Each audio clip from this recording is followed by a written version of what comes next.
What will you find if you venture down the witch's road, you ask? Well, one hell of a TV show, that's for sure. Hi y'all, today I'm so excited to be talking to you all about Agatha All Along, the newest series from Marvel Television. For those of you who are unfamiliar with this series that has kind of become a little bit of a meme in the Marvel community, let me get you familiarized. After her powers are stolen by the Scarlet Witch, Agatha Harkness recruits a Coven of Chaos to traverse the witch's road in order to hopefully restore herself to her former glory. Y'all, WandaVision fans, this is what we have waited for since 2021. Because Jack Schaefer is the creator of WandaVision and also here now the showrunner, you have this same level of familiarity between the two. They both have a similar essence to them where you're really focused in on magic of television and television as magic and kind of those interconnecting concepts that I think they tried to lay out in WandaVision, but they really stuck kind of to the sitcom realm and what that looked like for a couple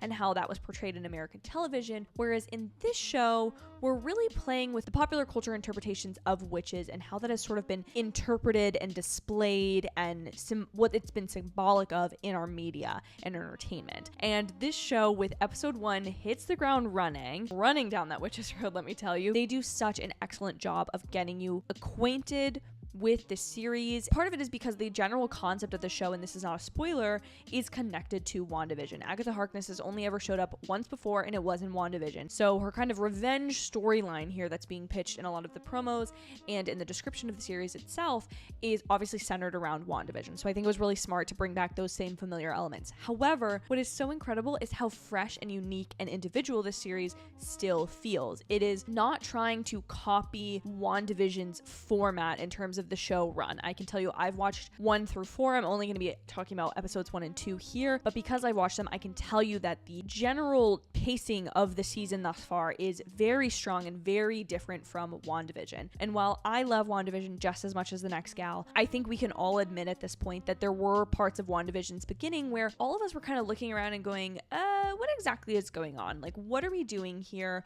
What's happening? I'm not quite sure. And it was also the very first entry into Marvel Television, something that now has become kind of its own separate part of Marvel Studios and its own entry into the MCU. And so we get to benefit here from Jack Schaefer, the writers team, and just Marvel at large understanding more how to work with a TV show. And what I would pitch this show to you as, for my Marvel fans, this feels like WandaVision and Loki season 2 had a wonderful baby, and her name is Agatha Harkness. You can clearly tell that this wasn't, let's just pick a character to give a show to.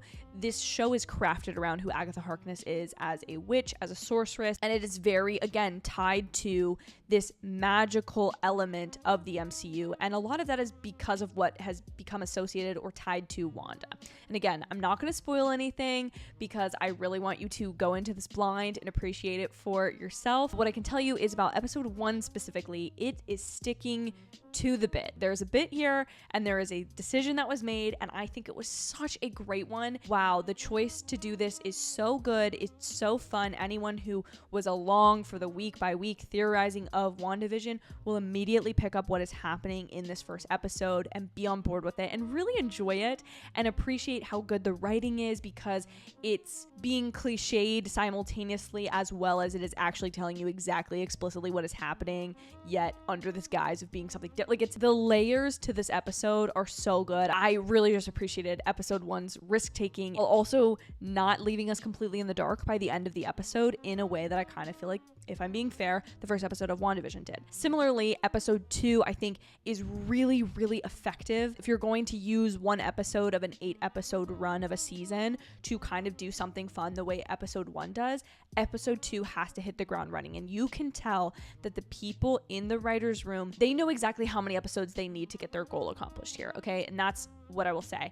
They take this episode and they run it as efficiently as like an Ocean's 11, where we are gathering the gang, we're explaining what's going to happen, we're hinting at the goals. And I think what episode 1 and 2 do really, really well is immediately kind of put hooks into the viewer of points of intrigue, of here's a mystery, here's a little thing. Are they connected? Maybe they're not. Here's kind of a reference to something you've seen before. Are these all just Easter egg things? Are you supposed to be guessing? And I think they really understood how people watched WandaVision week to week to week and took that into account when writing the show and writing the season. And that's what I really appreciate about it, is it's not Easter eggs for Easter egg's sake. It's not references for referential sake. It all goes to further the entire message and theme of this show.